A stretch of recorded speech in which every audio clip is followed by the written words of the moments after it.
there are 4 types of major chemical solutions that you might be using with your students, and those are dilutions, molarity solutions, mass volume solutions, and percent mass volume solutions. So I'm going to go through those with you, do a couple sample problems, and also share with you some of the most common types of solutions that you might use with your students in a biology or a biotechnology class.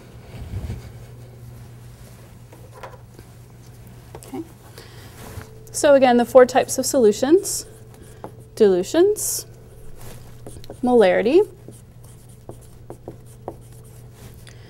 mass volume, which is again sometimes referred to as a volume per volume if you're using a liquid measure, and then percent mass volume, which is basically the same equation except that I have to take my percent and convert it into a decimal value, which will then convert into different units. So the first equation is dilutions. Okay, and the equation C1V1 equals C2V2, dealing with the concentrations and volumes that you'll use. And these are used most commonly for acids, bases, and buffers. So in the biotechnology classroom, I would say this one, the buffers, is the most commonly used, and the most commonly diluted buffer would be TAE. So we're going to go ahead and dilute a buffer, and we'll use 10x buffer this time. So C1 is 10x. C2, I'm going to go ahead and prepare 1x. And then V1 and V2. V1 is always going to be our unknown. Okay, and then volume 2, let's make 200 milliliters. Okay, so we're going to go ahead and plug all these in. 10x V1 equals 1x 200 milliliters. Okay, and we're just going to use some simple algebra. We're going to multiply this all together. Divide both sides by the same thing. Okay, and 200 divided by 10 is 20 milliliters. And so we'll be using 20 milliliters of 10x buffer and then 180 milliliters of DH2O.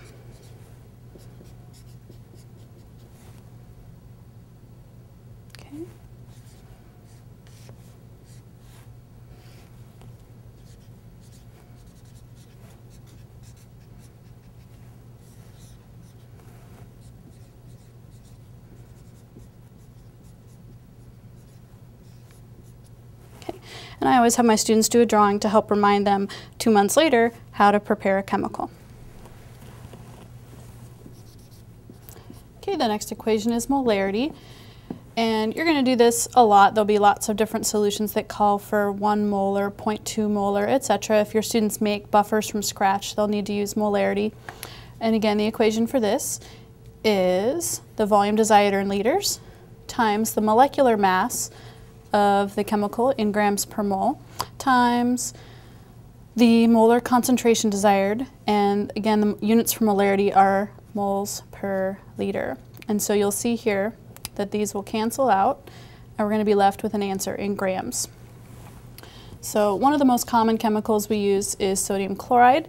You could also be using this for copper sulfate.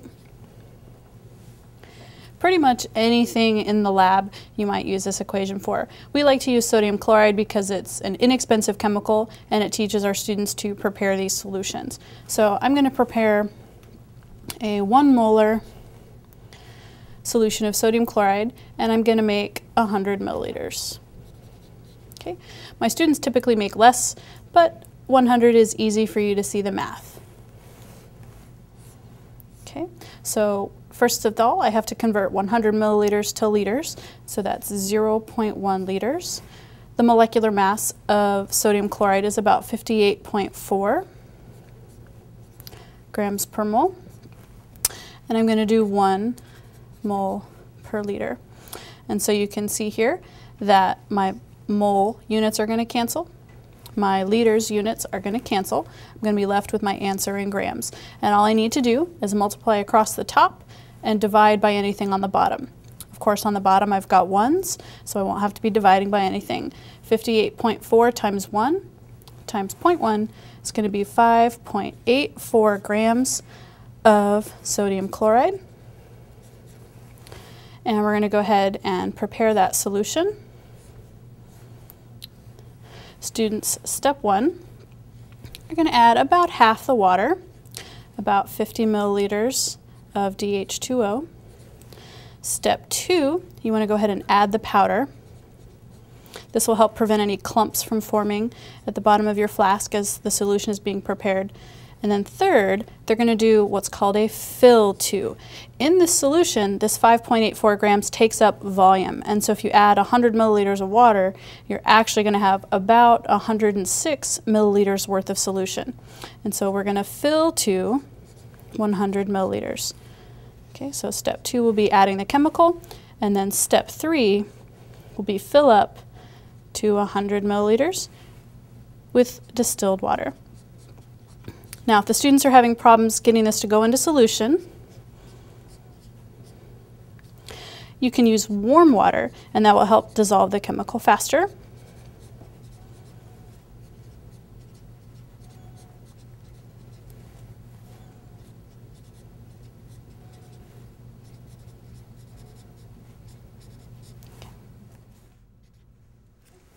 All right, the next one is mass volume. Okay, and so you're going to use this pretty much for any chemical in the lab. One of the most common solutions that we're going to use this for is DNA. We also use it for copper sulfate. Again, we'll use it for sodium chloride because sodium chloride is inexpensive and it's a really great teaching chemical. And so our equation for this is concentration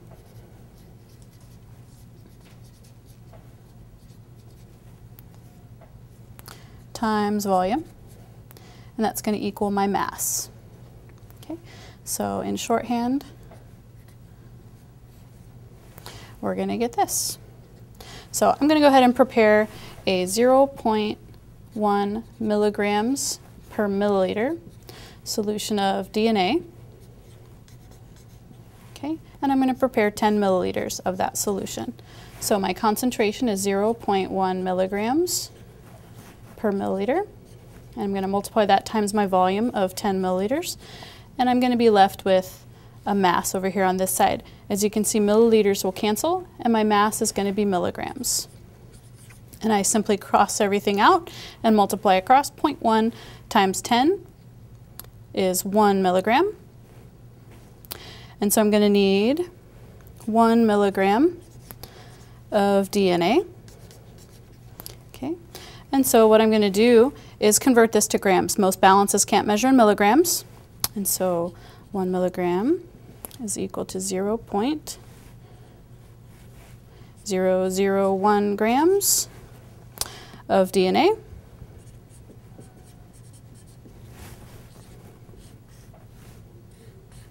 So step 1 is going to be to add approximately half the water. Step 2 is going to be to add your chemical, whatever it is. So in this case, it's our DNA. Okay, and step 3 is going to be fill to 10. Now, because this is such a small amount of DNA, in reality, you're probably just going to actually use 5 more milliliters, but the proper solution for preparation is filling to 10. Tip here for making DNA solutions is DNA takes a really long time to go into solution, and so we're going to want to use no heat, but you're going to want to use your hot plate stirrer.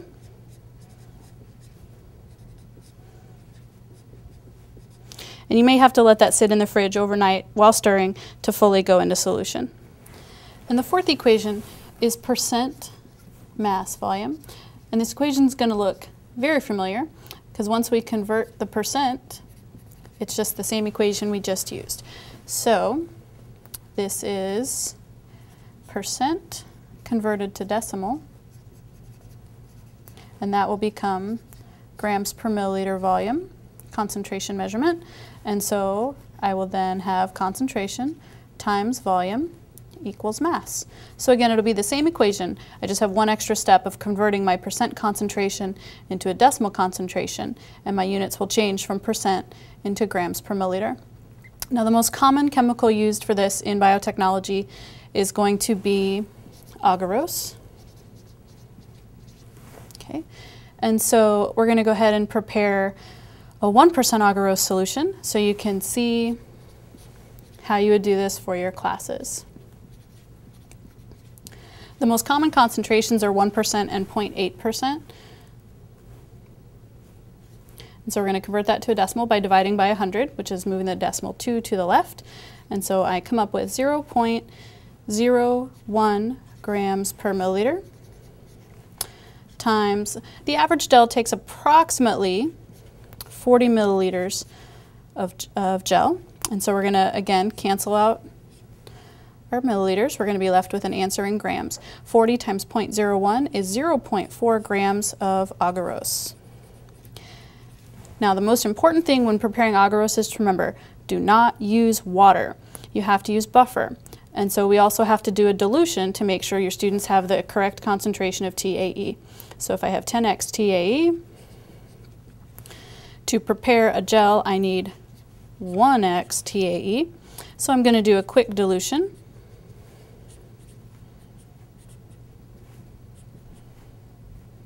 And so I'll make 50 milliliters just to make sure I have enough.